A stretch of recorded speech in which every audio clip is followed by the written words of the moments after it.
कभी सोचा है तुम हर दिन भगवान से क्या मांगते हो? धन, सफलता, शांति, प्यार। पर क्या कभी उसने दिया? या शायद वो दे ही नहीं सकता। हाँ, सुनने में कड़वा लगेगा, पर बुद्ध ने कहा था भगवान कुछ नहीं देगा क्योंकि उसने सब पहले ही दे दिया है। ये वही वाक्य था जिसने हजारों लोगों की जिंदगी बदल दी, क्योंकि बुद्ध ने बताया वो ऊपर नहीं, तुम्हारे भीतर है। पर रुकिए, अगर भगवान भीतर है तो फिर हम दुखी क्यों हैं? क्यों हर इंसान दिन रात किसी अदृश्य शक्ति से उम्मीदें बांधकर बैठा है? क्यों मंदिरों में भीड़ बढ़ती है लेकिन मन में अंधकार बना रहता है? बुद्ध ने कहा था तुम्हें कोई वरदान नहीं मिलेगा जब तक तुम खुद वरदान बनना नहीं सीखते। आज मैं तुम्हें वही ज्ञान सुनाने जा रहा हूं जिसे सुनकर राजा भिखारी बन गया, और भिखारी भगवान के समान। ये कोई साधारण उपदेश नहीं है, ये वो जागृति है जो तुम्हारी सोच की जड़ें हिला देगी। अगर तुम ये वीडियो पूरा देख लोगे तो शायद आज के बाद तुम भगवान से कुछ मांगना छोड़ दोगे, क्योंकि तुम्हें एहसास होगा जिसे तुम ऊपर ढूंढ रहे थे वो हमेशा से तुम्हारे भीतर था। सवेरे का समय था, बोधि वृक्ष के नीचे शांति पसरी थी, पक्षियों की चहचहाहट हवा में घुली हुई थी। बुद्ध पद्मासन में बैठे थे, स्थिर, निर्विकार। तभी एक युवक आया, चेहरे पर थकान, आंखों में बेचैनी। वह बुद्ध के चरणों में झुककर बोला, भगवान, मैं थक गया हूं। हर दिन पूजा करता हूं, हर मंदिर गया, हर देवता से प्रार्थना की, पर जीवन वैसा ही है। कभी सुख नहीं मिलता, कभी चैन नहीं आता। क्यों भगवान मेरी नहीं सुनता? बुद्ध ने धीरे से मुस्कुराकर उसकी ओर देखा। वत्स, जब तुम किसी से मांगते हो तो क्या तुम उसे देते भी हो? युवक ने चौंक कर कहा, भगवान, मैं तो गरीब हूं, मेरे पास देने को क्या है? बुद्ध बोले, तुम्हारे पास सबसे कीमती चीज है, तुम्हारा कर्म, लेकिन तुमने उसे भी दान नहीं किया। युवक उलझ गया, कर्म को कैसे दान करूं? बुद्ध बोले, मैं एक कथा सुनाता हूं, सुनो ध्यान से। किसान की कथा। एक किसान था, हर साल वह भगवान से प्रार्थना करता, हे प्रभु, इस बार वर्षा ठीक समय पर करना, फसल अच्छी हो, परिवार सुखी रहे। भगवान ने कहा, ठीक है। और उस वर्ष भगवान ने उसकी हर इच्छा पूरी की। जहां किसान ने वर्षा मांगी वहां हुई, जहां धूप मांगी वहां धूप दी, जहां हवा मांगी वहां हवा दी। साल के अंत में किसान गर्व से खेत देखने गया, पर सारे पौधे कमजोर और खोखले थे, एक भी दाना तैयार नहीं हुआ था। वह रो पड़ा, हे भगवान, तूने सब वैसा किया जैसा मैंने कहा, फिर भी फसल क्यों नहीं हुई? आकाश से आवाज आई, क्योंकि तुमने कठिनाई नहीं मांगी थी, तुमने आंधी नहीं मांगी थी, तुमने तूफान नहीं मांगा था। याद रखो वत्स, बीज तब मजबूत होता है जब उसे धरती झकझोरती है। बुद्ध ने युवक की ओर देखा, वत्स, तुम भी उसी किसान की तरह हो। हर दिन भगवान से सुख मांगते हो, पर संघर्ष से भागते हो, और फिर पूछते हो भगवान क्यों नहीं देता? भगवान कुछ नहीं देता, वह केवल अवसर देता है और देखता है क्या तुम उन्हें कर्म में बदलते हो। युवक की आंखें झुक गईं। वह बोला, तो क्या भगवान से प्रार्थना करना गलत है? बुद्ध बोले, प्रार्थना गलत नहीं, पर प्रतीक्षा करना गलत है। प्रार्थना का अर्थ है मैं जो कर सकता हूं वह पूरी निष्ठा से करूं, और जो मेरे हाथ में नहीं उसे शांत भाव से स्वीकार करूं। फिर बुद्ध ने कहा, अब बहुत हो चुका वत्स, अब तुम उठो, क्योंकि जितना समय तुमने भगवान के आगे झुकने में लगाया उतना अगर खुद पर लगाया होता तो अब तक तुम भगवान के समान हो चुके होते। उस क्षण युवक ने अनुभव किया, उसके भीतर कुछ टूट रहा है और कुछ जाग रहा है। वह बोला, भगवान, मैं समझ गया, अब से मैं कुछ नहीं मांगूंगा, बस करूंगा।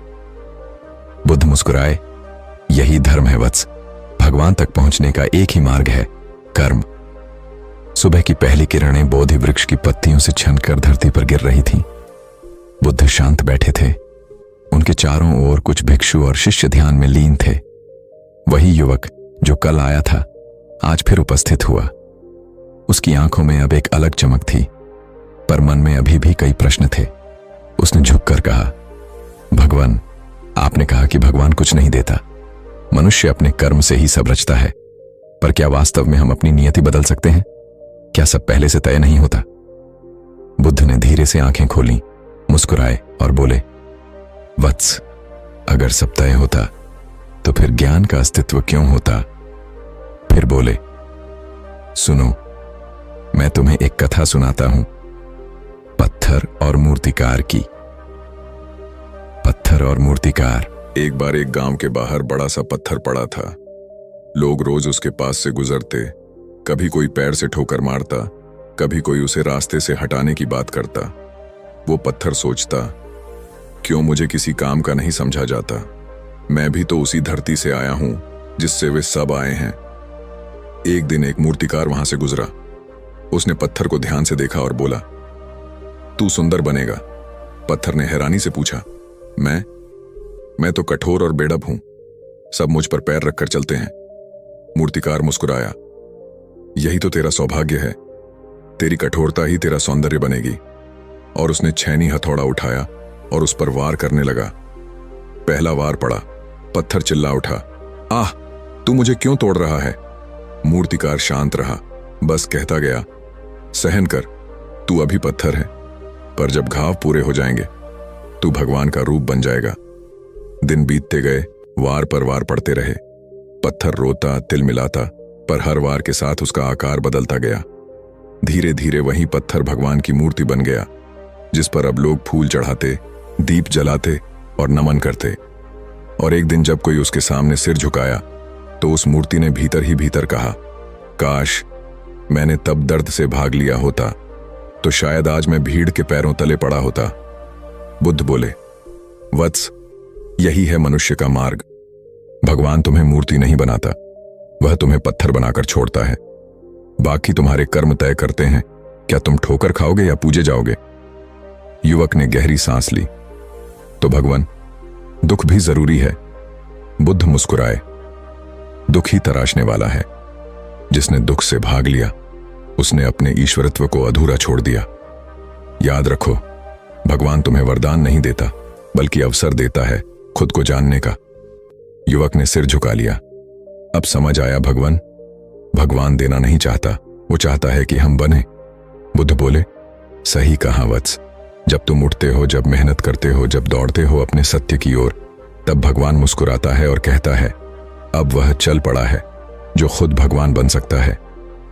कुछ देर मौन रहा, फिर युवक ने पूछा, भगवान, पर बहुत से लोग कहते हैं कि कर्म भी किस्मत से होता है। अगर मेरे पास साधन न हो तो मैं क्या करूं। बुद्ध ने शांत स्वर में कहा, जिसके पास शरीर है उसके पास साधन है, और जिसके पास चेतना है उसके पास सब कुछ है। साधन नहीं चाहिए, संकल्प चाहिए। फिर बुद्ध ने कहा, वत्स, मैं तुम्हें अगली कथा सुनाऊंगा। वो कथा है उस व्यक्ति की जिसने जीवन भर भगवान की मूर्ति के आगे रोया और एक दिन जाना कि भगवान ने उसे वही बनने भेजा था जिसे वह हर दिन पुकार रहा था। प्रभात का समय था। बोधि वृक्ष के नीचे शांति पसरी थी। धीरे धीरे सूर्य की किरणें धरती को आलोकित कर रही थीं। बुद्ध स्थिर बैठे थे।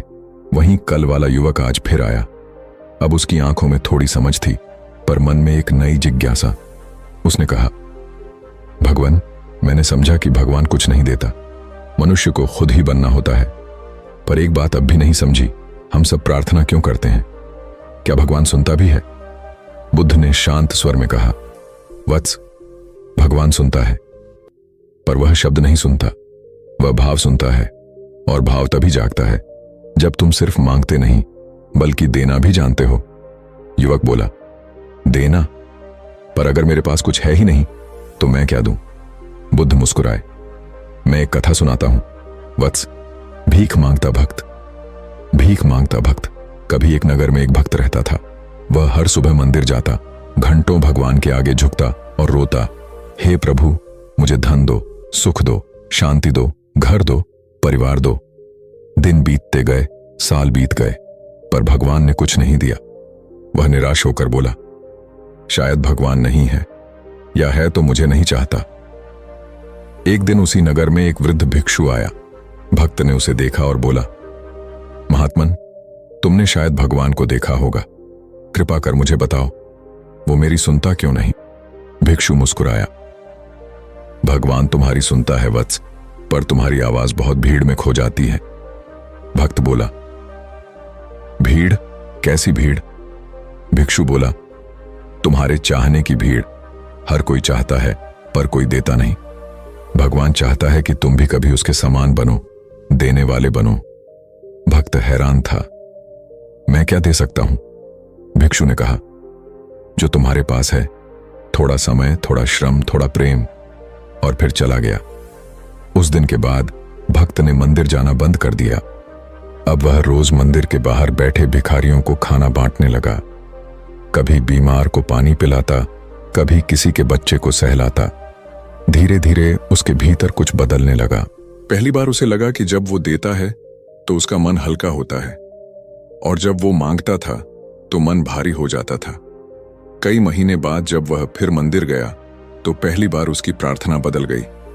हे प्रभु, अब मुझे कुछ मत देना, बस मुझे ऐसा बनाना कि मैं औरों को दे सकूं। और उसी रात उसने एक स्वप्न देखा। भगवान उसके सामने खड़े थे। भगवान बोले, वत्स, अब मैं तेरे भीतर आ गया हूं, क्योंकि तू अब मुझ जैसा हो गया है, देने वाला। बुद्ध ने कहा, वत्स, यही होता है जब मनुष्य देना सीख जाता है। जब तक तुम मांगते हो तुम दास हो, जब तुम देने लगते हो तुम देव बन जाते हो। युवक के चेहरे पर एक गहरी शांति उतर आई। वह बोला, भगवान, तो असली भक्ति क्या है? बुद्ध बोले, असली भक्ति है कर्म करना, देना और फिर मौन रहना। मांगने में तुम्हारा अहंकार छिपा होता है, देने में तुम्हारा ईश्वरत्व। याद रखो वत्स, भगवान ने दुनिया बनाने के बाद सब कुछ दे दिया। अब उसकी प्रतीक्षा करना मूर्खता है। अब तुम्हें चलना है, करना है, क्योंकि भगवान अब तुम्हारे भीतर है। युवक ने झुककर प्रणाम किया। भगवान, आज समझ आया, जो सिर्फ मांगता है वो भिखारी है, और जो देता है वही ईश्वर है। बुद्ध बोले, यही धर्म है वत्स, जो भीतर से भर जाए वही बाहर बांट सकता है। इसलिए पहले खुद को भरने में लगो, ज्ञान से, करुणा से, कर्म से। रात का समय था। आकाश में तारे झिलमिला रहे थे और बुद्ध अपने शिष्यों के साथ शांत ध्यान में बैठे थे। हवा में सुगंध थी और मौन में गहराई। तभी एक भिक्षु आया। उसका चेहरा थका हुआ था, आंखों में उदासी थी। वह बुद्ध के सामने झुककर बोला, भगवान, मैं थक गया हूं। मैंने ध्यान किया, उपवास किया, हर नियम का पालन किया, पर भीतर कोई प्रकाश नहीं। मन खाली है, जीवन नीरस। क्या भगवान मुझसे दूर है? बुद्ध ने उसकी ओर देखा और बोले, वत्स, तुमने बहुत कुछ किया, पर एक चीज नहीं की, जीना। तुम केवल प्रतीक्षा कर रहे हो कि भगवान तुम्हें बदल दे, पर याद रखो, जो दीपक जलाना चाहता है उसे हाथ हिलाने होंगे। भिक्षु ने विनम्र स्वर में पूछा, भगवान, क्या साधना पर्याप्त नहीं? बुद्ध ने कहा, साधना तभी सार्थक है जब उसमें कर्म जुड़ा हो। कर्म के बिना साधना ऐसे है जैसे दीपक बिना तेल के। सजावट सुंदर है पर अंधकार वैसा ही है। फिर बुद्ध ने अपनी शांत आवाज में कहा, मैं तुम्हें एक कथा सुनाता हूं, आलसी साधु और जलता दीपक। आलसी साधु और जलता दीपक। एक बार एक आश्रम में दो साधु रहते थे। एक का नाम था शांत, दूसरा प्रयास। दोनों भगवान की भक्ति में लीन थे। शांत रोज मंदिर में बैठता और कहता, भगवान सब देखता है, वो सब कर देगा। वह ध्यान करता पर कभी कोई काम नहीं करता।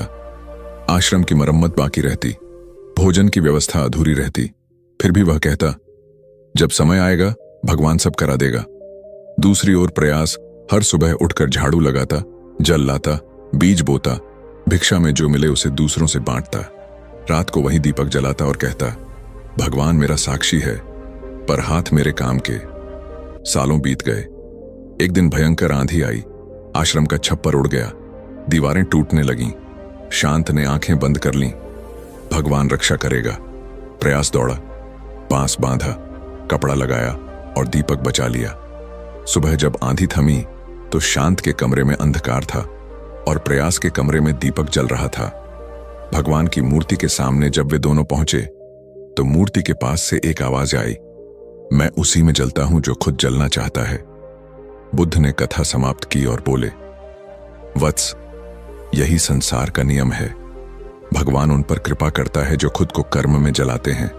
जो बस बैठकर प्रार्थना करते हैं वे केवल अंधकार को लंबा करते हैं। भिक्षु ने सिर झुका लिया, आंखों में आंसू थे। भगवान, तो क्या ध्यान व्यर्थ है? बुद्ध बोले, ध्यान तब व्यर्थ है जब वह कर्म से दूर भागता है, और कर्म तब अधूरा है जब उसमें जागरूकता नहीं। ध्यान और कर्म दोनों मिलकर ही ज्ञान बनते हैं। फिर बुद्ध ने दीपक की ओर इशारा किया। देखो इस दीपक को, यह तभी जलता है जब तेल और बाती मिलते हैं। तेल है कर्म, बाती है ध्यान। अगर एक भी घटा तो प्रकाश बुझ जाएगा। इसलिए वत्स, कर्म करते जाओ पर भीतर मौन बनाए रखो। यही सच्ची साधना है। भिक्षु ने धीरे से पूछा, भगवान, आपने कहा कि भगवान कुछ नहीं देगा, तो यह दीपक कहां से आया? बुद्ध मुस्कुराए। यह दीपक तुम्हारे भीतर ही था, बस तुमने कभी जलाने की कोशिश नहीं की। उस रात जब सब सो गए, वह भिक्षु अकेला बैठा रहा। उसने दीपक जलाया और मन में कहा, भगवान, अब मैं इंतजार नहीं करूंगा, अब मैं जलूंगा। और उसी क्षण उसे भीतर वही प्रकाश मिला जिसकी तलाश वह वर्षों से कर रहा था। बुद्ध ने अगले दिन सभा में कहा, जो अपनी आलस्य को खत्म कर देता है वह भगवान को नहीं, भगवान जैसा बन जाता है, क्योंकि वह देने वाला हो जाता है, प्रकाश देने वाला। सुबह का समय था। गंगा किनारे हल्की हवा चल रही थी। बोधि वृक्ष की पत्तियां धीरे धीरे हिल रही थीं और बुद्ध पद्मासन में स्थिर शांत बैठे थे, जैसे समय खुद ठहर गया हो। वहीं कल वाला युवक, जो अब बदला बदला था, बुद्ध के चरणों में झुककर बोला, भगवान, आपके उपदेशों से मेरा जीवन बदल गया। अब मैं किसी से कुछ नहीं मांगता। मैं कर्म करता हूं, ध्यान करता हूं, पर एक प्रश्न अब भी शेष है। अगर भगवान बाहर नहीं है तो मैं उसे कहां ढूंढूं? बुद्ध मुस्कुराए। उनकी दृष्टि शांत थी पर शब्दों में गर्जना थी। वत्स, उन्होंने कहा, जिस भगवान को तुम ढूंढ रहे हो वो तुम्हारी सांसों में है, तुम्हारे देखने में, सुनने में, बोलने में, पर तुम उसे बाहर मूर्तियों में खोजते रहे। बुद्ध ने मिट्टी की एक ढेली उठाई और बोले, वत्स, जैसे यह मिट्टी हर चीज का आधार है, घड़ा बने, ईंट बने, मूर्ति बने, फिर भी मिट्टी वहीं रहती है, उसी प्रकार भगवान हर रूप में, हर जीवन में है, पर तुम रूप देखकर भूल जाते हो कि सार क्या है। युवक बोला, भगवान, तो क्या हमें पूजा छोड़ देनी चाहिए? बुद्ध बोले, नहीं वत्स, पूजा बुरी नहीं, पर पूजा का अर्थ समझो। अगर तुम दीपक जलाओ पर मन अंधकार से भरा हो तो दीपक बाहर जलेगा, अंदर नहीं। और अगर मन में करुणा जल रही हो तो बिना दीपक के भी तुम्हारे भीतर प्रकाश फैलेगा। फिर बुद्ध बोले, सुनो एक कथा, राजा और भिखारी की। राजा और भिखारी।